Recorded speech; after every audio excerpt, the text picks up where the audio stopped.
Vamos lá, pessoal, a questão aqui sobre a alavanca, mas um pouquinho mais complexa, diz o seguinte.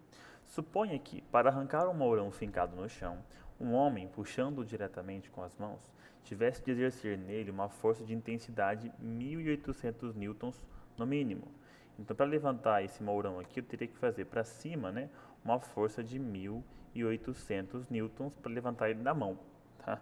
Uma força bem considerável. Alguém inteligente, né, vai usar uma alavanca, então, ó, usando uma viga amarrada no mourão e apoiada em uma tora, como está nessa pedrinha aqui, nessa tora aqui, como sugere a figura, determine a mínima intensidade da força que o homem precisa exercer na viga para arrancar o mourão. Para simplificar, desconsidere o peso da viga, então a viga aqui não vai pesar nada, tá? Ela é muito leve em relação à força que você tem que fazer para levantar o mourão, né? E suponha que a força total exercida nela pelo homem esteja aplicada no ponto médio entre as mãos, ou seja, está aplicada aqui no meio, está aplicada nesse meinho aqui, tá? Vamos lá então. Aqui, antes de mais nada, é interessante ver que tipo de alavancas temos aqui. Aqui a gente tem uma alavanca onde você aplica a força potente nessa parte, então aqui é a força potente. A força resistente é aplicada pela alavanca nesse ponto no meio. E aqui está o ponto de apoio, que é o fulcro, certo? Então temos aqui que quem está no meio é a força resistente, tá? Que é a força que a alavanca vai fazer. Então é uma alavanca interresistente. Tá? Esse é o começo, só para identificar que tipo de alavanca é. Ok. Nesse caso, como a gente vai levantar esse mourão aqui, né, quem vai exercer essa força de 1.800 newtons será a alavanca. Então a força resistente, eu vou chamar de FR, que é a força resistente, ela é realmente de 1.800 newtons. Tá? Essa é a força resistente. Isso aqui embaixo. A força potente, que é a que você vai fazer, que eu vou chamar de FP, é o que você quer descobrir, tá?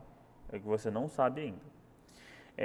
Mas você sabe que numa alavanca, se ela está equilibrada, se você consegue retirar realmente esse mourão dali, essa força foi exercida realmente, o torque de ambos os lados é igual. Ou seja, força potente vezes a distância da força potente é igual a força resistente vezes a distância da força resistente, certo?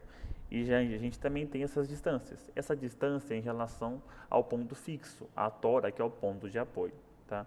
Então, a distância da força resistente, que é a que a alavanca vai fazer aqui, é de 0,5 metros. Então, vou deixar aqui 0,5 metros. A distância da força potente é de 3 metros. E por que de 3 metros? Bem, porque ela tem 2,5 metros até a tora, que é essa parte, até o mourão, que é essa parte aqui, mais meio metro até a tora. Então a distância é da força até o ponto de apoio, que nesse caso é de 3 metros. Então vamos fazer a conta. Força potente, não sei, vou descobrir, deixa FP. Distância da força potente, 3 metros. Força resistente, 1.800 newtons, vezes a distância da força resistente, que é de 0,5 metros. Aqui deixa como 3FP, 3 vezes a força potente. 1.800 vezes 0,5, sempre que eu multiplico por 0,5, dá metade, né? Então aqui vai ser 900. A força potente, portanto, vai ser 900 dividido por 3, essa força vai ser de 300 newtons. Então observa o seguinte, ao invés de puxar com as mãos e fazer uma força de 1.800 newtons, você usou uma alavanca simples e fez uma força de somente 300 newtons, 6 vezes menor.